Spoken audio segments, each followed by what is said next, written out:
नमस्कार,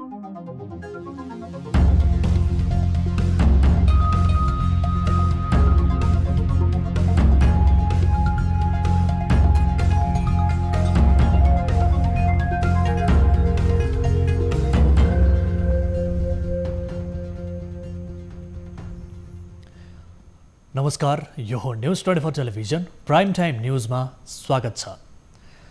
बन्द छ समाज, बन्द छन् गतिविधि, तर कोरोना रूपी भएको पखेटा झनै फैलदो छ। मानवीय गतिविधि सङ्कुचित बने पनि कोरोनाको कहाली झनै तीव्र बन्दा अहिलेसम्म अपनाएको शैलीमा परिवर्तन गर्ने हो कि भन्ने आवाज पनि उठ्न थालेको छ।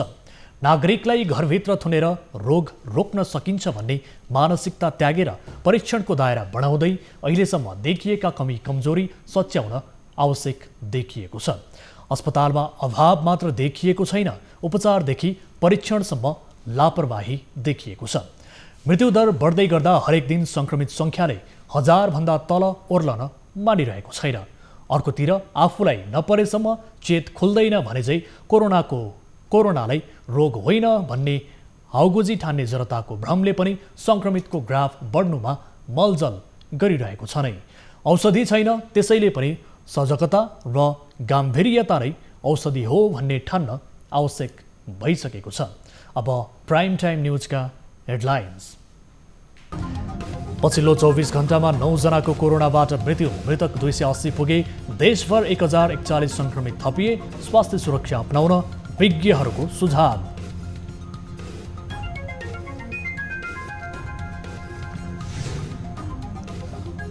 कोरोनाको भयले नेपाली समाजको महत्त्वपूर्ण मेरुदण्डमा नै प्रहार। घरभित्र सीमित बन्नु पर्दा अधिकांश नेपालीको मानसिक स्वास्थ्यमा गम्भीर असर पर्दै। डिप्रेसनको औषधि खाइरहेको व्यक्तिहरूमा झन् यो रोगले चापेको पनि छ। नेपाली कांग्रेसका संस्थापनेतर समूहको छुट्टै बैठक। सभापति शेरबहादुर देउवाले विधान विपरीत गरेका काम तत्काल खारेज गर्नुपर्ने माग।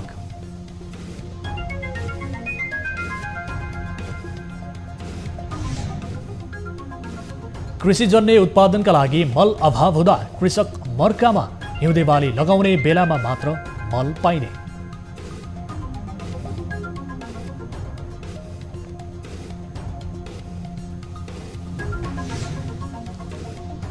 र बङ्गलादेशको एक मस्जिदमा आगलागी हुँदा 12 जनाको मृत्यु, 35 जनाको अवस्था गम्भीर।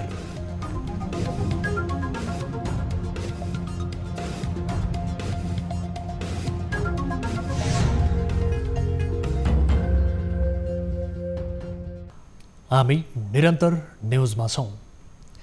पछिल्लो 24 घण्टामा देशभर 9 जना कोरोना सङ्क्रमितको मृत्यु भएको छ।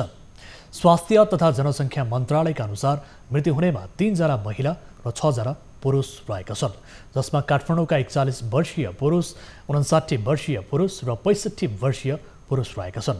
त्यसै गरी पर्साका 75 वर्षीय पुरुष, महोत्तरीका 78 वर्षीय पुरुष र रूपन्देहीका 40 वर्षीय पुरुष रहेका छन्। त्यसै गरी मोरङकी 43 वर्षीय महिला, मकवानपुरकी 52 वर्षीय महिला र नवलपरासीकी 37 वर्षीय महिला रहेका छन्। यो सँगै देशभर कुल मृतकको सङ्ख्या 280 पुगेको छ। यता नेपालमा कोरोना भाइरसबाट सङ्क्रमित हुनेको सङ्ख्या 45,000 नागेको छ। मन्त्रालयका अनुसार पछिल्लो 24 घण्टामा 12,473 जनामा गरिएको PCR परीक्षणमा 1041 जनामा सङ्क्रमण पुष्टि भएसँगै सङ्क्रमितको कुल सङ्ख्या 45,277 पुगेको हो। नेपालमा अहिले 17,880 सक्रिय सङ्क्रमित छन्। मन्त्रालयका अनुसार प्रदेश 1 को इलाममा 1 जना, उदयपुरमा 3, ओखलढुङ्गामा 2, झापामा 7, मोरङमा 35 र सुनसरीमा 20 जनामा सङ्क्रमण पुष्टि भएको छ। त्यस्तै प्रदेश 2 को धनुषामा 7 जना, पर्सामा 10, बारामा 13, महोत्तरीमा 26, सप्तरीमा 20, सर्लाहीमा 17 र सिराहामा 41 जनामा सङ्क्रमण देखिएको छ। यता बागमती प्रदेशको काठमाडौँमा 326 जना, काभ्रेमा 6, चितवनमा 45, दोलखामा 6, धादिङमा 10, नुवाकोटमा 1, भक्तपुरमा 45, मकवानपुरमा 35, रामेछापमा 5, ललितपुरमा 37 जना र सिन्धुपाल्चोकमा 2 जनामा सङ्क्रमण पुष्टि भएको छ। त्यस्तै गण्डकी प्रदेशको कास्कीमा 23 जना, गोरखामा 17, तनहुँमा 3, नवलपरासी पूर्वमा 5, पर्वतमा 1, लमजुङमा 22, बागलुङमा 6, स्याङ्जामा 3 जनामा सङ्क्रमण पुष्टि भएको छ। यता प्रदेश 5 को अर्घाखाँचीमा 1 जना, कपिलवस्तुमा 1, गुल्मीमा 6, दाङमा 39, पाल्पामा 3, नवलपरासीमा 13, प्युठानमा 1, बर्दियामा 7, बाँकेमा 62, रोल्पामा 1 र रूपन्देहीमा 71 जनामा सङ्क्रमण पुष्टि भएको छ। त्यस्तै कर्णाली प्रदेशको जाजरकोटमा 3 जना, दैलेखमा 3, सल्यानमा 2 जनामा सङ्क्रमण पुष्टि भएको छ। त्यस्तै सुदूरपश्चिम प्रदेशको कञ्चनपुरमा 5 जना, कैलालीमा 4, डोटीमा 2, डडेलधुरामा 1 र बझाङमा 16 जनामा सङ्क्रमण पुष्टि भएको छ। पछिल्लो 24 घण्टामा काठमाडौँ उपत्यकामा 408 जना सङ्क्रमित थपिएका छन्। हालसम्म काठमाडौँ उपत्यकामा 8202 सङ्क्रमित पुगेका छन्, जसमध्ये काठमाडौँमा 6336, भक्तपुरमा 680 र ललितपुरमा 876 जना सङ्क्रमित पुगेका छन्। त्यस्तै देशभर हालसम्म 6561 जना क्वारेन्टिनमा छन् भने आइसोलेसनमा 9866 जना छन्। त्यस्तै होम आइसोलेसनमा 8004 जना रहेका छन्। त्यस्तै पछिल्लो 24 घण्टामा 1566 जना बिरामी निको भएर घर फर्किएसँगै डिस्चार्ज हुनेको सङ्ख्या 27127 पुगेको छ।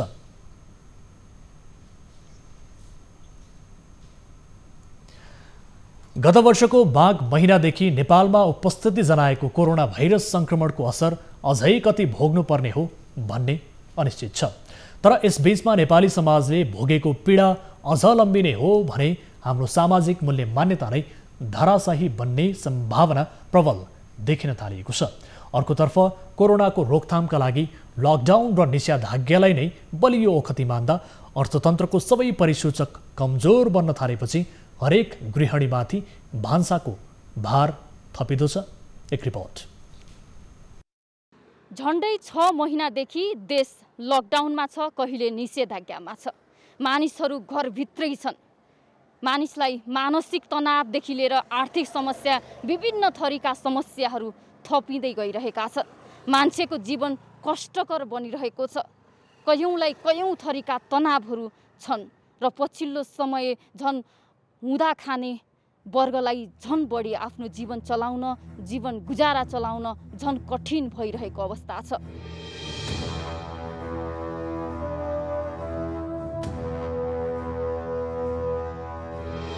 नेपाली समाजको महत्त्वपूर्ण मेरुदण्ड भनेको नै मिलनसारिता र मिलजुल हो। एक्लो नभई समूह र सहकारीमाथि विश्वास राख्ने नेपाली समाज बिस्तारै एक्लो बन्दै गएको छ। कोरोनाको भयले एक अर्कासँग तर्सिने मात्र नभई सबैले घरभित्र खुम्चिएर बस्नुपर्दा उनीहरूमाथि परेको सामाजिक र मानसिक अवस्थातर्फ कसैको ध्यान गएको पाइँदैन। यसले ल्याउने असरले कुन हदसम्मको खाडल पार्ने हो कसैले अध्ययन समेत गरेको पाइँदैन। पहिला पनि लकडाउन भयो र अहिले पनि फेरि दोस्रो चरणको लकडाउन भएको छ। त्यसमा मान्छेहरूमा यो धेरै नै मानसिक तनावहरू बढेको, मान्छेहरूमा निराशापन बढेको, एक्लोपन बढेको। किन भन्दाखेरि कसैसँग कनेक्ट गर्ने अब बाहिर जाने माहौल छैन हैन। त्यसले गर्दाखेरि पनि हो। पहिलादेखि नै निराशापन अथवा उदासीनता, हामी जुन डिप्रेसन भन्छौँ, डिप्रेसनको औषधि खाइरहेको व्यक्तिहरूमा झन् यो रोगले च्यापेको पनि छ। धेरै चाडहरू यसपटक सबैले घरभित्रै मनाए। तीजको रहर हरेक महिलाको घरभित्र खुम्चिन बाध्य भयो भने ठुलो जात्रा र चाडपर्व घरभित्र नै सीमित बन्यो। यसरी नेपाली समाजको मेरुदण्डमाथि नै हमला गरेको कोरोना सङ्क्रमणको भयले अझ कुन हदसम्मको अवस्था सिर्जना गर्ने हो कुनै अनुमान गर्न सक्ने अवस्था छैन। सरकारले पनि कोरोना भाइरसको रोकथामका लागि लकडाउन र निषेधाज्ञा भन्दा अर्को ओखती नदेख्दा यसले पारेको असरले हरेक गृहिणीको भान्सा कठिन बन्दै गएको छ। हुँदा खाने वर्गको दिनहरू कठिन बनिरहेका छन् भने हुने खानेहरूको भान्सा पनि सहज छैन।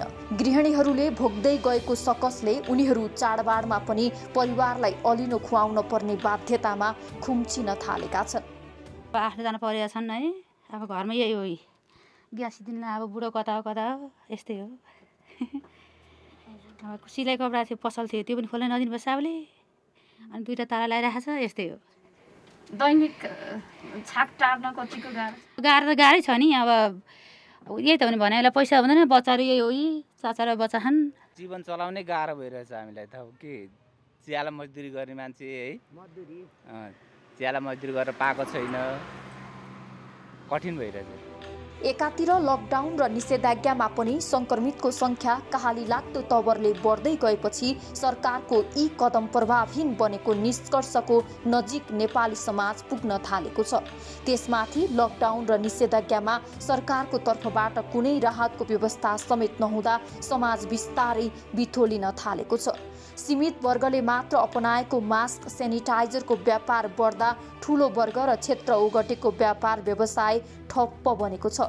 कोरोनाले मानव स्वास्थ्यमा मात्र नभई समाजमा पारेको र पार्दै लगेको असरप्रति अब कसैले पनि आँखा चिम्लिन मिल्ने अवस्था छैन।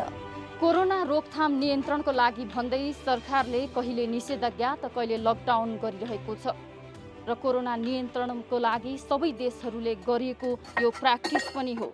तर हाम्रो जस्तो देशमा एउटा गरिब मुलुकमा मानिसहरूको जीवन भने लकडाउन र निषेधाज्ञाले एकदमै कष्टकर बनिरहेको छ। अब सरकारले गरिबीको रेखा मुनि भएका मानिसको जनजीवन कसरी चलेको छ भन्ने एउटा यसलाई मध्यनजर गर्दै सरकारले यसतर्फ ध्यान दिँदै राहतका प्याकेजहरू पनि अगाडि ल्याउनुपर्छ। क्यामेरामा कान्छा डङ्गोलका साथ टिभी जर्नलिस्ट रिया भण्डारी, काठमाडौँ। चीनको वुहानमा गत डिसेम्बरबाट सिटी स्क्यानबाट पत्ता लागेको कोरोना संक्रमणको महामारी हाल विश्वका सबैजसो देशमा फैलिएको छ। नेपालमा पनि हजारौं संक्रमित छन्। कोरोनाको कारण सयौंको जीवन मरणको दोसाधमा छन्। स्वास्थ्यकर्मीहरू हत्केलामा ज्यान राखेर रात दिन काम गरिरहेका छन्। तर केही नकारात्मक सोचले ग्रस्त व्यक्तिहरूबाट यो महामारी होइन, बहुराष्ट्रिय कम्पनीको षड्यन्त्र हो, PCR टेस्टको काम छैन भन्ने लगायतका भ्रम फैलाइएको भन्दै विज्ञहरूले चिन्ता व्यक्त गरेका छन्। कोरोना भाइरसको अहिले जुन महामारी फैलिएको छ त्यो महामारी हो कि होइन भन्ने कुरामा पनि अहिले तर्क वितर्क चलिरहेको छ। र महामारी हुनको लागि मुख्य चाहिँ 3टा क्राइटेरिया पुरा भएको हुनुपर्छ। पहिलो क्राइटेरिया भनेको त्यो रोग कुनै पनि ठाउँमा उत्पन्न भएर त्यो देशमा, त्यो देश बाहिरका अन्य देशहरूमा र विभिन्न महादेशमा तीव्र गतिमा फैलिएको छ कि छैन भन्ने एउटा क्राइटेरिया हुन्छ। दोस्रो क्राइटेरिया भनेको त्यो रोगको चाहिँ कारक एजेन्ट एउटै हो कि होइन, त्यसबाट देखिने लक्षणहरू एकै किसिमका छन् कि छैनन्, त्यसको जोखिम एकै किसिमको छ कि छैन र त्योबाट हुने जुन किसिमको कम्प्लिकेसनहरू हो, जुन किसिमको अरू समस्या जटिलता हो त्यो चाहिँ एकै किसिमको छ कि छैन, यो चाहिँ दोस्रो क्राइटेरिया भयो। तेस्रो क्राइटेरिया के छ भने रोग नयाँ हो कि होइन। यदि रोग नयाँ हो भने त्यो रोग विरुद्ध कसैसँग पनि एन्टिबडी विकास भएको हुँदैन, त्यसको कुनै खोप हुँदैन, औषधि हुँदैन। त्यो भएको कारणले मान्छे बीच हुँदा यो तीव्र गतिमा चाहिँ फैलिन्छ। र यी 3टा क्राइटेरिया बाहेक यसको चाहिँ जुन महामारी हुन्छ योबाट केही सङ्ख्यामा हरेक ठाउँमा मृत्यु पनि भइरहेको हुन्छ। त्यस्तै अर्को कुरा भनेको यसले आर्थिक, सामाजिक, मानसिक विभिन्न किसिमका समस्याहरू ल्याएको हुन्छ। यसरी हेर्दाखेरि यो कोरोना संक्रमण महामारी हो भनेर यसरी चाहिँ पुष्टि गर्न सकिन्छ। तर यस्तो कोरोना संक्रमण भन्दा यसको मृत्युदर त 2 देखि 3% छ। तर योभन्दा बढी मृत्युदर भएका जस्तै क्षयरोग त्यसो भए किन महामारी होइन भन्ने प्रश्न पनि उठ्छ। क्षयरोग संसारमा फैलिएको छैन। क्षयरोगको कीटाणु नयाँ कीटाणु होइन। अनि क्षयरोगको उपचार उपलब्ध छ। क्षयरोगको जस्तो सबै मान्छेलाई चाहिँ लाग्दैन, मान्छेबाट मान्छे बिच पनि सबैमा सर्दैन, किनभने यो हाम्रो कम्युनिटीमा लामो समयसम्म रहेको हुँदा त्यसको विरुद्ध जुन एन्टिबडी हो, हामीले जस्तै BCG भ्याक्सिन लगाएका छौँ, त्यो भएको हुनाले यो क्षयरोग चाहिँ महामारी होइन। मानव क्षयरोग कुनै ठाउँमा प्रकोप फैलियो भने त्यहाँ क्षयरोगका विरुद्धका विभिन्न औषधिहरू छ। क्षयरोग ब्याक्टेरियाबाट लाग्ने भएको हुनाले एन्टिबायोटिक्सहरू जुन क्षयरोगमा प्रयोग गरिन्छ ती अत्यन्त प्रभावकारी छन्। त्यो भएको हुनाले यो चाहिँ महामारी होइन। जस्तै चाहिँ रेबिज भयो, रेबिज लाग्यो भने यसको मृत्युदर एकदमै हाई छ। लगभग चाहिँ 90 to 95% यसको चाहिँ मृत्युदर छ रेबिजको। तर रेबिज चाहिँ एक ठाउँबाट उत्पन्न भएर विभिन्न देशमा एकैचोटि फैलिँदैन। त्यो भएको हुनाले यसलाई चाहिँ महामारी मानिँदैन। र अन्त्यमा महामारी हुनको लागि कुनै पनि रोग नयाँ हुनु जरुरी छ, त्यसको मृत्युदर उच्च हुनु पर्दैन। मृत्युदर एकदमै कम पनि हुनसक्छ, महामारीको मृत्युदर ठिक्क पनि हुनसक्छ र मृत्यु हुने सङ्ख्या र मृत्युदरले मात्रै यो महामारी हो कि होइन भनेर परिभाषित चाहिँ गर्दैन। र महामारी हुनको लागि संसारमा तीव्र गतिमा चाहिँ फैलिनु पर्यो, रोग चाहिँ नयाँ हुनु पर्यो र यसको कारक एजेन्ट, लक्षण, यसको चाहिँ जोखिम, यसको चाहिँ जटिलता चाहिँ मिल्नु पर्यो र यो चाहिँ नयाँ भाइरस हुनु पर्यो। त्यो भएको हुनाले यो कोरोनाको भाइरसको सङ्क्रमण छ, यो चाहिँ महामारी हो। कोरोना भाइरसको सङ्क्रमण तीव्र गतिमा फैलिरहेको छ। विश्वका धेरै मुलुकहरू कोरोना सङ्क्रमणबाट प्रभावित बनेका छन्। 70 राष्ट्रहरू पनि सङ्क्रमणको समस्याबाट गुज्रिएका छन्। विश्व स्वास्थ्य सङ्गठनले खोप वा औषधि पत्ता नलागेसम्म कोभिड-19बाट पार पाउन नसकिने बताउँदै आएको छ। केही राष्ट्रहरू खोप परीक्षणमा लागि परेका छन्। रुसले खोपको परीक्षणबाट मानिसमा भाइरस विरुद्ध लड्ने प्रणालीको विकास भएको दावी गरेको छ। एक रिपोर्ट। रूस, चीन, अमेरिका, बेलायतको अक्सफोर्ड विश्वविद्यालय लगायत केही मुलुकहरू कोरोना भाइरस विरुद्धको खोपको खोजीमा लागि परेका छन्। चीनले तेस्रो पटकको परीक्षण अन्तिम चरणमा पुर्याएको दावी गरिरहँदा रुसले खोपको परीक्षणबारे पहिलो प्रतिवेदन प्रकाशित गर्दै मानिसमा भाइरस विरुद्ध लड्ने प्रणालीको विकास भएको दावी गरेको छ। स्पुत्निक 5 नाम दिएको खोप परीक्षणमा सहभागी सबैमा भाइरस विरुद्ध लड्ने प्रतिरोधात्मक प्रणालीको विकास भएको र गम्भीर साइड इफेक्ट नदेखिएको उल्लेख छ। गत अगस्त महिनामा वैज्ञानिक नतिजा प्रकाशित हुनु अघि नै स्थानीय स्तरमा खोपको परीक्षण गरिएको थियो। उक्त परीक्षणका लागि रुस सरकारले अनुमति दिएको थियो।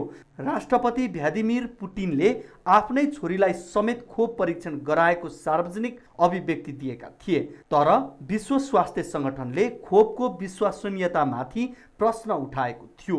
थोरै सङ्ख्यामा गरिएको परीक्षणलाई वैज्ञानिकहरूले प्रभावकारिता र सुरक्षामा प्रश्न उठाएका छन्, तर रुसले पछिल्लो परिणामको प्रशंसा गरेको छ। खोपको परीक्षण र असर। स्पुत्निक 5 खोपको 2वटा परीक्षण गत जुन र जुलाईको बीचमा गरिएको थियो। प्रत्येक परीक्षणमा सहभागी 38 स्वास्थ्य स्वयंसेवक सहभागी थिए। उनीहरूलाई पहिलो खोप दिएको 3 घण्टापछि बुस्टर डोज दिएको थियो। उनीहरू 18 देखि 60 वर्ष उमेर समूहका थिए। त्यसपछिको 42 दिनसम्म उनीहरू निगरानीमा रहे। खोप लगाएको 3 साताभित्र एन्टिबडी विकास भएको रुसी वैज्ञानिकहरूको निष्कर्ष छ।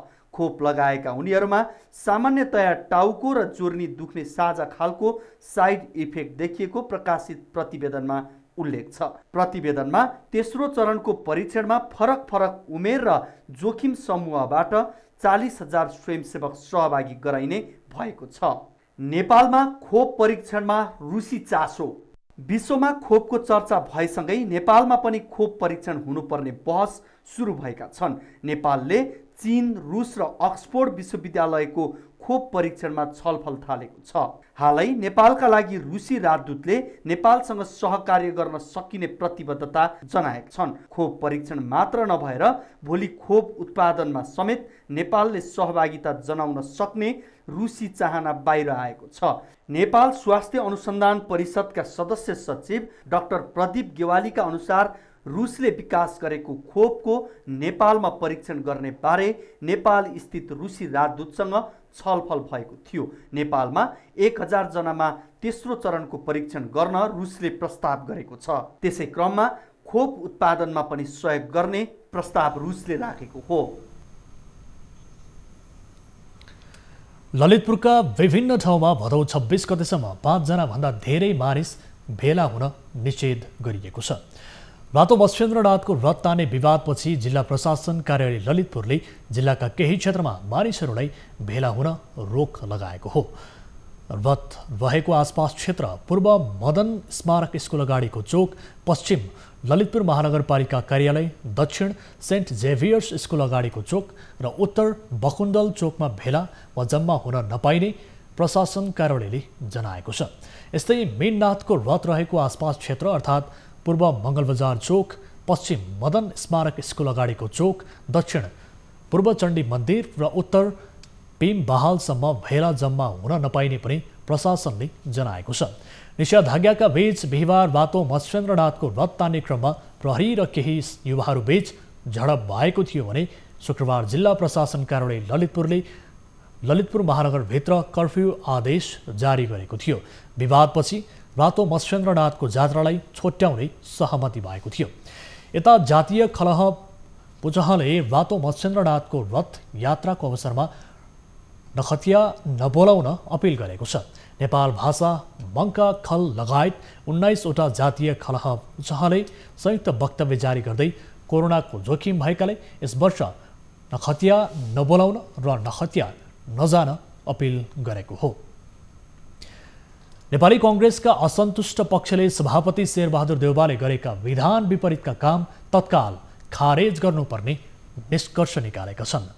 आज संस्थापन इतर समूहको भर्चुअल बैठकले सभापति देउवा वेदीभन्दा बाहिर गएको भन्दै विरोधका कार्यक्रम सुरु गर्ने निर्णय समेत गरेको छ। सभापति देउवाले पार्टीका विभाग विस्तार तथा क्रियाशील सदस्यता वितरण विधि र विधान विपरीत भएको असन्तुष्ट पक्षको आरोप छ। वरिष्ठ नेता रामचन्द्र पौडेल, महामन्त्री शशाङ्क कोइराला, शेखर कोइराला, महेश आचार्य लगायतका नेताहरू भर्चुअल बैठकमा सहभागी भएका थिए। विधानमा महाधिवेशन सकिएको 6 महिनाभित्र विभाग गठन गर्नुपर्ने उल्लेख छ। तर सभापति देउवाले 4 वर्षीय कार्यकाल सकेपछि धमाधम विभाग र शुभेच्छुक संस्थामा एकलौटी मनोनयन जारी राखेको असन्तुष्ट पक्षको आरोप छ। विभाग लगायतमा सभापति देउवाले गरेका मनोनयनको खारेजीका लागि अनसनदेखि घेराउसम्मका दबावमूलक कार्यक्रम गरेर जाने बैठकको निष्कर्ष छ। सभापति देउवाले 47 विभागमध्ये 20भन्दा बढीमा संयोजक, उपप्रमुख, सचिव र सदस्यहरू मनोनित गरिसक्नु भएको छ। न्युजहरू अझै बाँकी छन्, अहिलेलाई ब्रेक।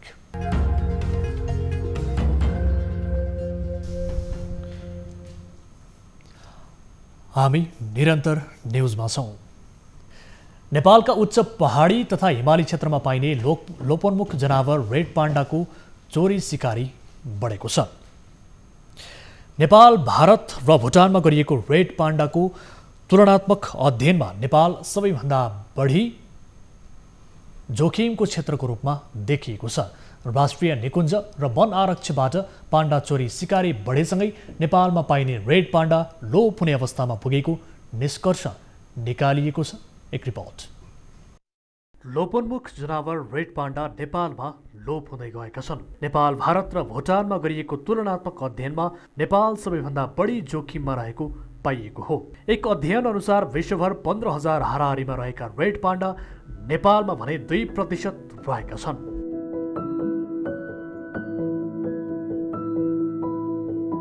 अर्थात् नेपालमा 317 देखि 582 वटासम्म मात्र रेड पाण्डा रहेको अनुमान गरिएको छ। गाई वस्तु चरीचरणको लागि यसको वासस्थानमा जाँदा वस्तुहरूसँग उसको सम्पर्क हुँदाखेरि जुनोटिक डिजिज भन्छ, त्यो डिजिज सरेर पनि रेड पाण्डाको स्वास्थ्यमा प्रतिकूल असर पर्न सक्ने, यसको साथसाथै अरू विकासका पूर्वाधारहरू निर्माण गर्दा यसको वासस्थानलाई पनि नकारात्मक किसिमको असर गर्ने कि मुख्य समस्याहरू हुन् र यिनीहरूको कारणले गर्दा रेड पाण्डाको सङ्ख्या घट्न सक्ने हुन्छ। 2010 देखि 2019 सम्म आइपुग्दा नेपालमा रेड पाण्डा लोप हुँदै गएका हुन्। रेड पाण्डाको अवैध व्यापार सम्बन्धी अध्ययनले नेपाल चोरी सिकारीका लागि सुरक्षित भएको निष्कर्ष निकालेको छ। तर रेड पाण्डाको संरक्षणको सम्बन्धमा भारत र भुटानको भन्दा नेपालको कानुन नै कडा मानिने गरिएको छ।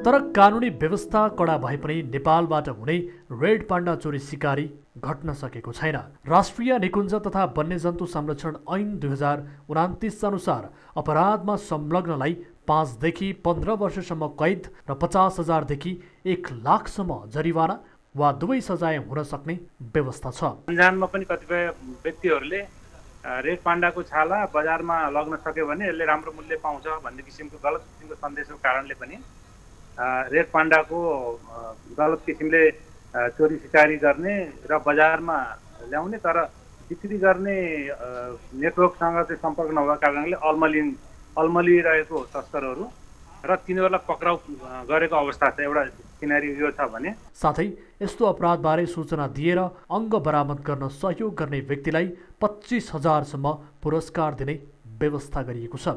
विश्व वन्यजन्तु कोष WWFले गरेको अध्ययनमा पनि दक्षिण एसियाका रेड पाण्डा पाइने 3 मुलुकमध्ये नेपालमा रेड पाण्डाको अवस्था खराब रहेको उल्लेख गरिएको छ। टिभी जर्नलिस्ट गोविन्द कुवरको रिपोर्ट। नेपालमा हरेक वर्ष कृषकहरूले रासायनिक मलको अभाव झेलिरहेका छन्। यो वर्ष कोरोना भाइरस र लकडाउनको समस्या भोगिरहेका कृषकहरूले रासायनिक मलको चर्को समस्या भोगेका छन्।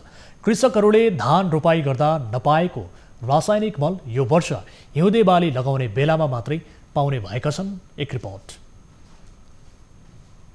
कृषि सामग्री कम्पनी लिमिटेड र साल ट्रेडिङले टेन्डर प्रक्रिया समयमै गर्न नसक्दा कृषकहरूले मलको समस्या भोगेका हुन्। यो वर्ष पनि धान रोपाई गर्ने बेलामा प्रयोग गर्ने रासायनिक मल हिउँदे बाली लगाउने बेलामा मात्र आइपुग्ने कृषि सामग्री कम्पनीले जनाएको छ। कृषि सामग्री कम्पनीले भदौ 20 गतेसम्म सैलुङ र हुनेको ठेकेदार कम्पनीलाई मल आयात गर्ने समय दिए पनि निर्धारित समयमा मल आउने सम्भावना नदेखिएपछि प्रधानमन्त्री केपी शर्मा ओलीले बङ्गलादेशकी प्रधानमन्त्री शेख हसिनासँग टेलिफोनमा कुराकानी गरेर नेपाललाई 20,000 मेट्रिक टन मल सापटी उपलब्ध गराउन अनुरोध गरेका छन्। बङ्गलादेश सरकारले नेपाललाई रासायनिक मल दिन सहमत भए पनि बङ्गलादेशको मल आउन समेत केही समय लाग्ने भएको छ। मलको ठेक्का प्रक्रियामै कमिसनको खेल भएको हुँदा यो वर्ष ठेक्का प्रक्रिया नै पारदर्शी नभएको गुनासो छ। मल समयमै ल्याउन नसक्ने कम्पनीहरूलाई कानुनी कारबाही तत्काल थालिने कृषि सामग्री केन्द्रले जनाएको छ। भोलिको मल आपूर्तिको सुनिश्चितताका लागि चाहिँ यसरी जुन हिजो थियो भन्दैमा त्यसरी भएन। अब सेटमा ल्याउनलाई कारबाहीको प्रक्रियामा जानुपर्छ। ऐन नियम विनियम अनुसारको कारबाही होइन, टेन्डर डकुमेन्टको प्रावधान अनुसारको कारबाहीमा नगएमा भोलि पनि सुध्रिँदैन। मल अभाव चरको रूपमा बढेपछि कृषि सामग्री केन्द्र लिमिटेडले मल खरिद प्रक्रियाको लागि सैलुङ इन्टरप्राइजेस र हुनेको इन्टरप्राइजेस 2 कम्पनीलाई मल खरिद गर्ने ठेक्का दिएको थियो। समयमै मल खरिद गर्न नसक्ने देखिएपछि कृषि मन्त्रालयले मलको खरिद प्रक्रियामा संलग्न कम्पनीहरूलाई कानुनी प्रक्रियामा ल्याउने कसरत गरेको छ। मल अभाव भएको भन्दै कृषक चौतर्फी विरोधमा उत्रिएपछि कृषि मन्त्री घनश्याम भुसालले मल खरिद प्रक्रियामा भएको ढिलासुस्ती र अनियमिततामा संलग्नलाई कारबाही गर्न निर्देशन दिएका हुन्। कृषि मन्त्री भुसाल पनि मल अभाव चरको रूपमा बढेपछि आलोचनाबाट मुक्त भएनन्। हरेक वर्ष नेपालमा वार्षिक रूपमा 8 लाख मेट्रिक टन मलको आवश्यकता पर्छ। तर सरकारले आवश्यकता अनुरूप मल आयात गर्न नसक्दा कृषकहरू सधैँ मल अभावको समस्याबाट पिरोलिएका छन्। मल खरिद प्रक्रियामा हुने भ्रष्टाचार र कमिसन नरोकिएसम्म मलको खरिद समयमै नहुने र अभावको समस्या यथावत रहने जानकारहरू बताउँछन्। रातभर चैनले निदाउन पनि नसक्ने नुवाकोटको दुप्पेछोर गाउँपालिका घ्याङफेदीका स्थानीयको चिन्ता अब भने हट्ने भएको छ। गाउँमाथि रहेको भीमकाया चट्टान खसेर बस्ती नै सखा पार्ने हो कि भन्ने चिन्ताले पिरोलिँदै आएको अवस्थामा सरकारले उनीहरूको चिन्ताको चट्टान चिर्ने प्रयास अघि बढाएको छ। एक रिपोर्ट। नुवाकोटको दुप्चेश्वर गाउँपालिका वडा नम्बर 1 स्थित घ्याङफेदीको नेगी गाउँमाथि पाल्छाङ उ नाम गरेको यो विशाल चट्टान रहेको छ। 1800 मिटरको दूरीमा 2072 सालको भूकम्पका कारण ढाँचा फाटेकाले चट्टान नै खस्ने खतरा बढेपछि यहाँको 48 घर सहित पुरै बस्ती नष्ट गर्न सक्ने जोखिम निम्तिएको हो। छैन। अब आज आउँछ कि भोलि आउँछ जस्तो भएर हो। केही दिन अघि घ्याङफेदीको यो जोखिम बस्तीको निरीक्षण गर्न पुगेका पूर्व मन्त्री एवं नुवाकोटका सांसद हितबहादुर तामाङले चट्टानका कारण आइपर्ने क्षति कल्पना गरिए भन्दा ज्यादा हुन सक्ने औँल्याए। लाखौं टनको ढुङ्गा पल्टिँदै जाँदाखेरि चाहिँ यसको चाहिँ अब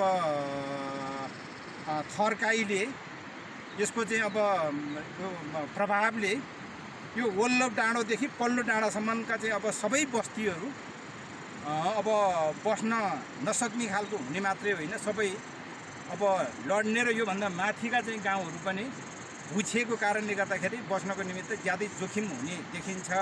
नुवाकोटका प्रमुख जिल्ला अधिकारी झङ्कनाथ ढकाल नेपाली सेना, नेपाल प्रहरी र सशस्त्र प्रहरी गरी 3वटै सुरक्षा अङ्गका प्रमुख सहित 1.5 साता अघि नै नेगीको सम्भावित जोखिमको स्थलगत निरीक्षण गर्न पुगेका थिए।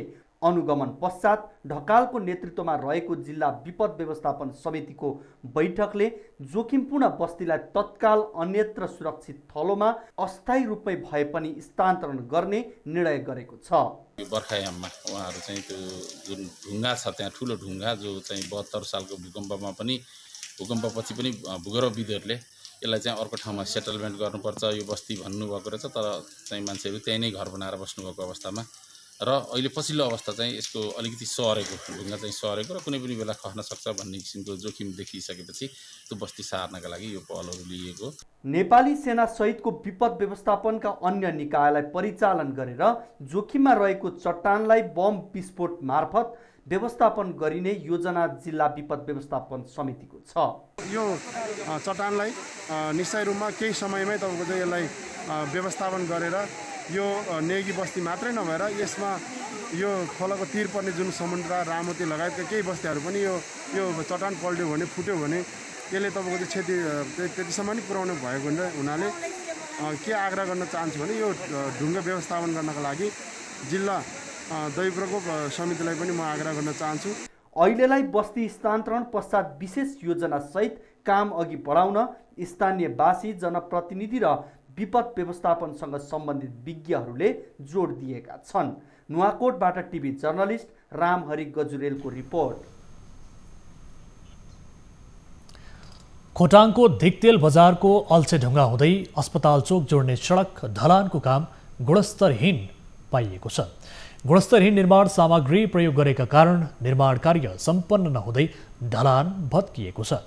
सडक ढलान गर्ने जिम्मा पाएको अर्थ बिल्डर्स कन्स्ट्रक्सनले सडकको ढलानमा लापरवाही गरेको स्थानीयको आरोप छ। कम गुणस्तरको गरेको जस्तो देखियो र त्यो बढाइ नसकिकन ठाउँ भगिएको पनि देखिन्छ र यसलाई अनुगमन गर्ने निकाय पनि अझन् मौन छ।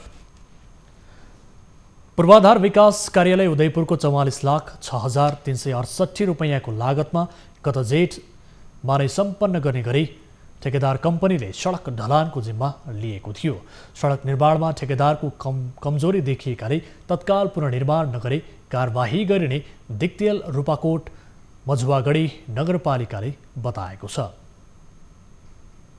भन्नुभएको छ र मैले सुनेअनुसार काम गर्नलाई तयारी पनि गर्दै हुनुहुन्छ भन्ने सुनेको छु। यदि समयमा गर्नु भएन र त्यो जुन गुणस्तरको हुनुपर्ने हो त्यसमा तलमाथि भएको भएमा नगरपालिकाको तर्फबाट गर्नुपर्ने यथोचित कारबाही यथोचित कानुनी कारबाही हामी गर्छौँ। सडक ढलानका लागि निर्माण कम्पनीले 23,53,540 रुपैयाँ भुक्तानी लिइसकेको छ। निर्माण कम्पनीले भने सडक ढलान हुनुको साथै ठुला मालवाहक सवारी साधन सञ्चालन गरेकाले ढलान भत्किएको बताएको छ। आँट र जागर गर्ने हो भने स्थानीय स्तरमै कृषि कर्म गरेर मनग्गे आम्दानी गर्न सकिन्छ। यस्तै उदाहरण पेश गरेका छन् म्याग्दीका किसानहरूले। उनीहरूले सुन्तला खेतीबाटै वार्षिक 17 करोड रुपैयाँ जिल्ला भित्राउने गरेका छन्। एक रिपोर्ट।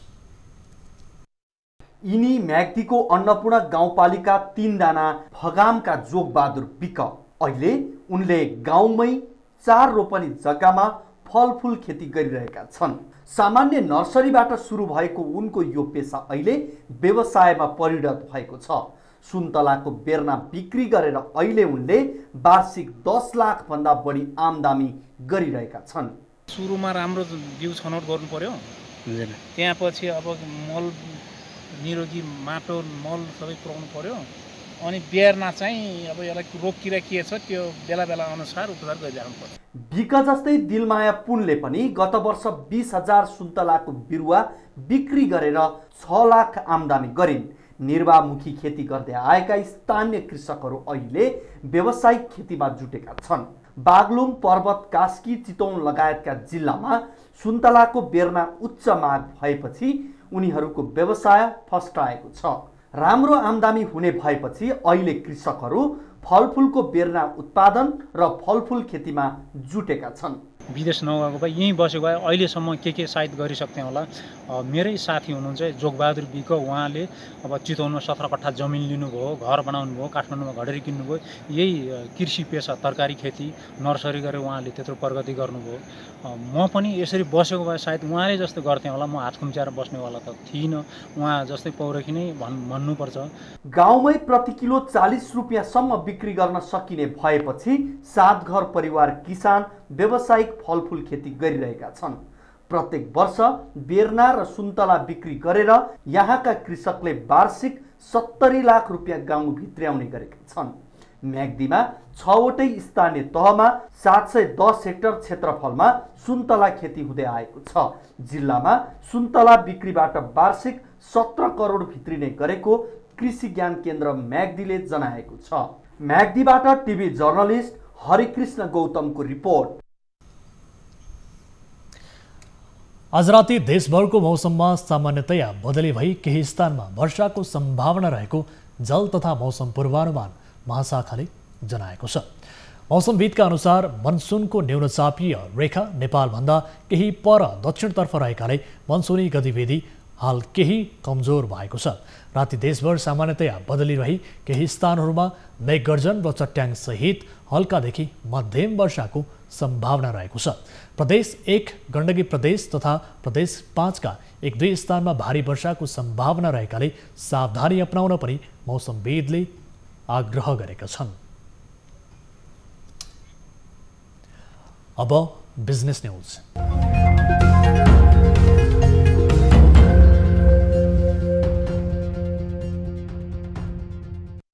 स्थानीय तहमा उपभोक्ता अधिकार कानुनको प्रभावकारी कार्यान्वयन हुन नसक्दा आम उपभोक्ता दैनिक उपभोग्य वस्तुको मूल्य वृद्धि र अभावको समस्यामा परेका छन्।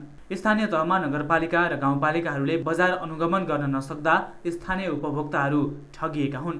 बजारमा दैनिक उपभोग्य वस्तु, खाद्यान्न, तेल, चिनी, तरकारी, माछा, मासु, दुग्ध पदार्थ, घिउ, फलफुल, हरिया तरकारी लगायतका वस्तुको बजार भाव र गुणस्तरको अनुगमन हुन सकेको छैन। उपभोक्ता अधिकार संरक्षणको कानुनी व्यवस्थाको अपरिहार्यता हालका दिनमा झन बढ्दै गएको उपभोक्ता कर्मीहरूको भनाइ छ। नेपालमा यस किसिमको कानुनी व्यवस्था सशक्त नभएकोले बजारमा उपभोक्ताहरू ठगिन बाध्य हुन्छन्।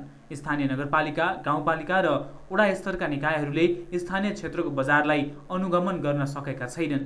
कोभिडको महामारी भएको बेलामा स्थानीय बजारमा बिक्री भइरहेको स्वास्थ्य सामग्री, औषधि, सेनिटाइजर, मास्क लगायतका अत्यावश्यक वस्तुदेखि दैनिक उपभोग्य वस्तुसम्मको बजार अनुगमन हुन सकेको छैन।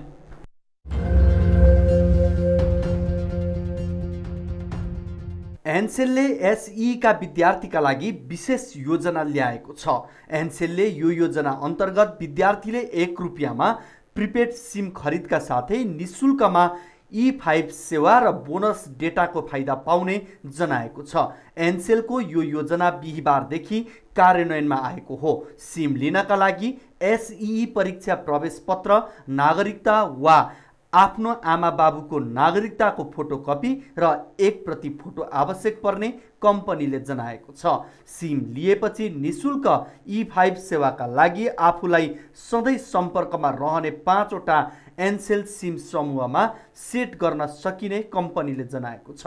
कम्पनीका अनुसार E5 समूहमा राखेपछि विद्यार्थीले पहिलो 30 दिनसम्म निशुल्क कुराकानी गर्न सक्नुका साथै 30 दिनपछि पनि सो नम्बरमा 99 पैसा प्रति मिनेटमा र बाँकी 11 महिनासम्म कुराकानी गर्न सक्ने कम्पनीले सेवाग्राहीलाई जानकारी दिएको छ।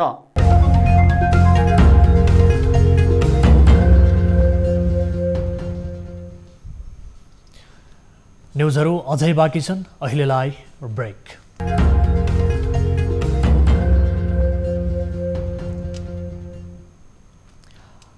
हामी निरन्तर न्युजमा छौँ। अब स्पोर्ट्स न्युज।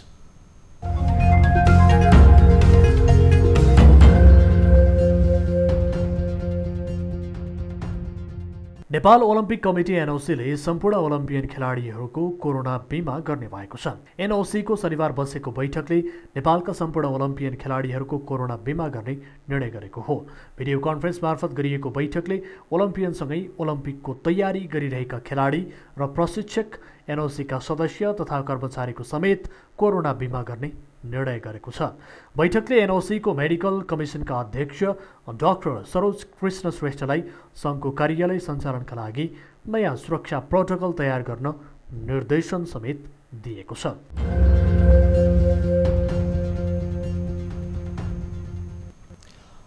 अब इन्टरनेसनल न्युज।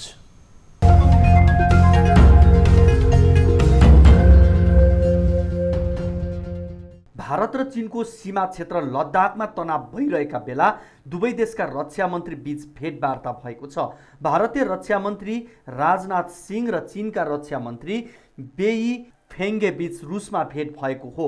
2 घण्टाभन्दा लामो छलफलमा सीमामा भइरहेको दुई देशका सेनाको तनाव कम गर्ने विषयमा छलफल भएको बीबीसीले जनाएको छ। सङ्घाई सहयोग सङ्गठनको बैठकमा भाग लिन रुस पुगेका दुई देशका रक्षा मन्त्री बीचको छलफलले सीमा क्षेत्रमा भइरहेको तनाव कम हुने अपेक्षा लिएको जनाएको छ। छलफलमा भारतीय रक्षा मन्त्री राजनाथ सिंहले अन्तर्राष्ट्रिय कानुनको पालना गरेर एक अर्कामा भरोसा राखेमा तनाव कम हुने बताउनु भएको छ। चीनका रक्षा मन्त्री फेङ्गेले पनि वार्ता मार्फत सबै विवाद समाधान गर्न सकिने भएकाले दुई देशबीच संवाद जारी राख्नुपर्ने बताएका थिए। गएको जुनमा लद्दाखको गलवान उपत्यकामा भएको झडपमा 20 जना भारतीय सैनिकको ज्यान गएपछि भारत र चीन बीचको तनाव बढ्दै गएको छ। अमेरिकी राष्ट्रपति डोनाल्ड ट्रम्पले भारतका प्रधानमन्त्री नरेन्द्र मोदीको प्रशंसा गरेका छन्। भारतीय प्रधानमन्त्री आफ्नो साथी भएको र उनले राम्रो काम गरिरहेको ट्रम्पले बताएका छन्। ट्रम्पले अहिले काम गर्न धेरै गाह्रो भएको बताउँदै यस्तो बेला पनि मोदीले धेरै राम्रो गरिरहेको बताए। भारतले चिनिया एप्लिकेसनहरूमा प्रतिबन्ध लगाएसँगै ट्रम्पले मोदीको प्रशंसा गरेका हुन्। यसअघि टिकटक र विच्याट सहित 59 वटा एप्समा प्रतिबन्ध लगाएको भारतले हालै पबजी सहित 118 भन्दा बढी चीनसँग सम्बन्धित एपमा प्रतिबन्ध लगाएको थियो। अमेरिकाले पनि टिकटक, विच्याट सहित कयौं चिनिया एप र चिनिया प्रविधि कम्पनीमा प्रतिबन्ध लगाएको छ। चिनिया एप राष्ट्रिय सुरक्षाका लागि खतरा भएको ट्रम्पको आरोप छ। यी एप्सहरूले अमेरिकी डेटा चोरी गर्ने अमेरिकी बुझाइ छ। अब विष्णु ढुङ्गानाका साथमा फटाफट न्युज।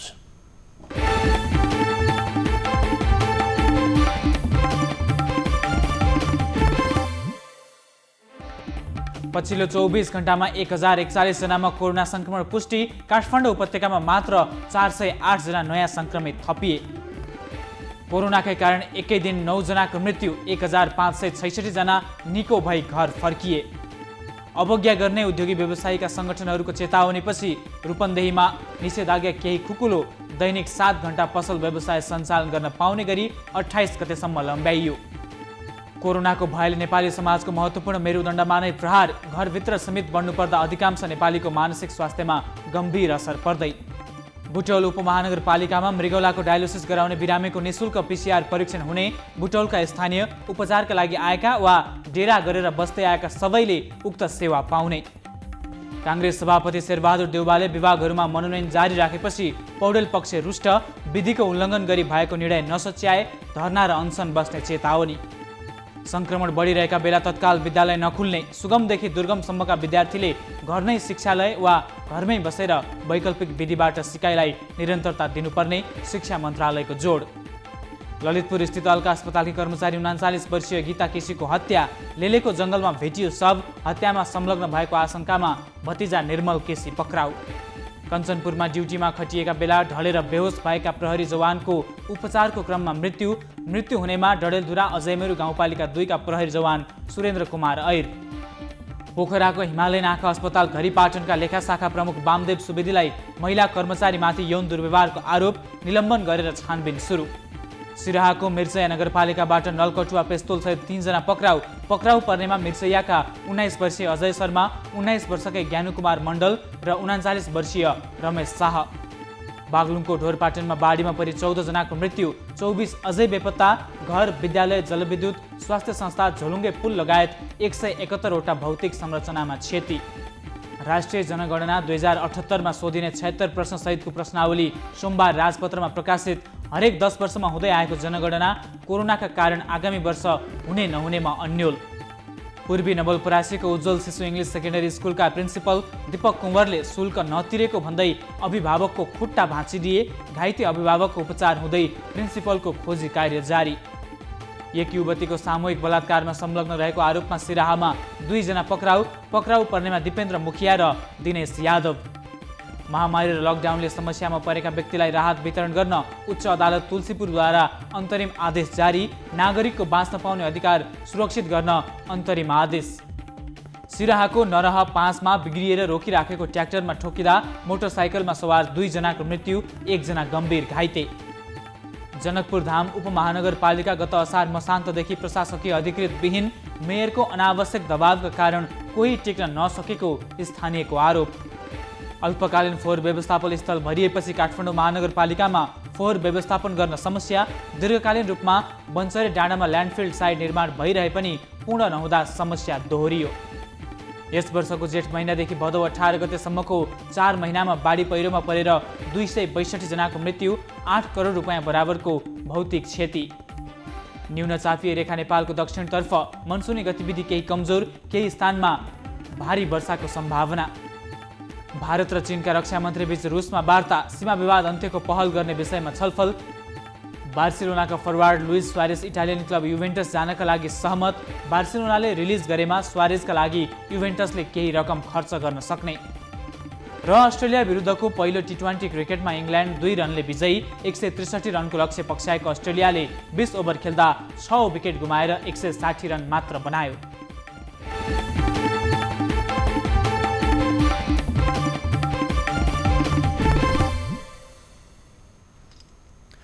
अब एउटा रोचक प्रसङ्ग।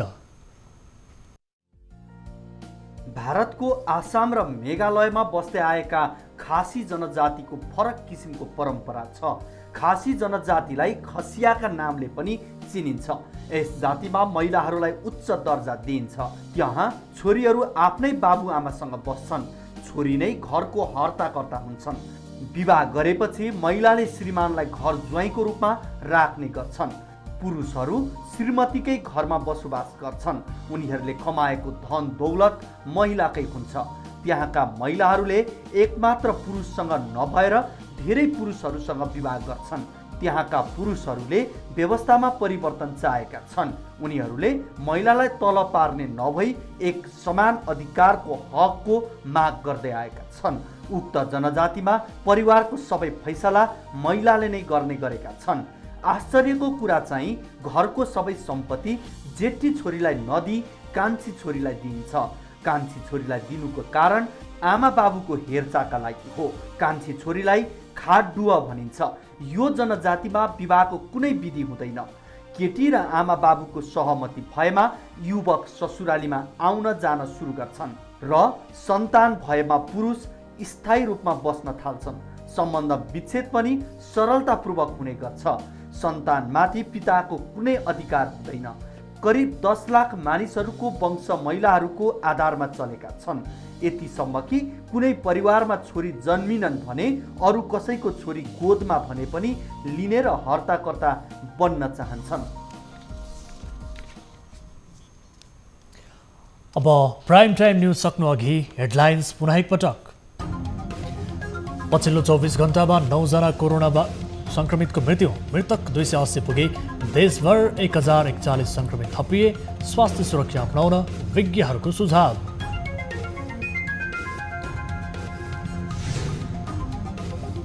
कोरोनाको भयले नेपाली समाजको महत्त्वपूर्ण मेरुदण्डमा नै प्रहार। घरभित्रै सीमित बन्नु पर्दा अधिकांश नेपालीको मानसिक स्वास्थ्यमा गम्भीर असर पर्दै। हामी जुन डिप्रेसन भन्छौँ, डिप्रेसनको औषधि खाइरहेको व्यक्तिहरूमा झन् यो रोगले चापेको पनि छ। नेपाली कांग्रेसका संस्थापन इतर समूहको छुट्टै बैठक। सभापति शेरबहादुर देउवाले विधान विपरीत गरेका काम तत्काल खारेज गर्नुपर्ने माग।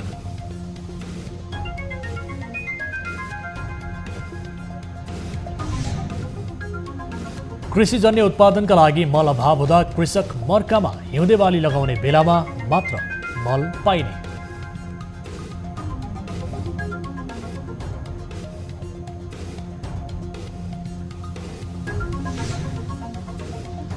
बंगलादेशको एक मस्जिदमा आगलागी हुँदा 12 जनाको मृत्यु, 35 जनाको अवस्था गम्भीर।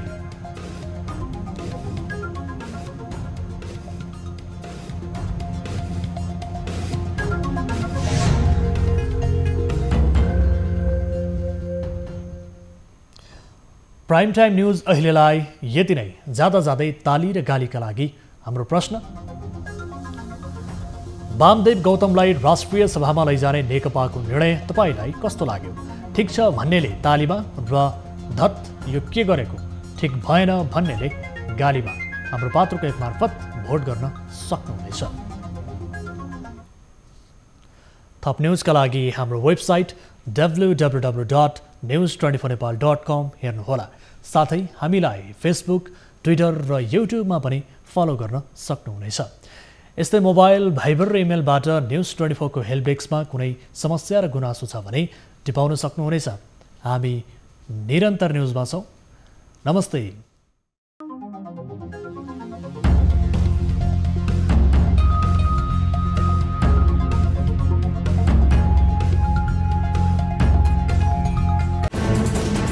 कोरोनाले सृजना गरेको सङ्कटमा पल पलका न्युज अपडेट र हर क्षेत्रको कभरेजका लागि न्युज 24 नेपाल युट्युब च्यानललाई सब्स्क्राइब गर्नुहोला।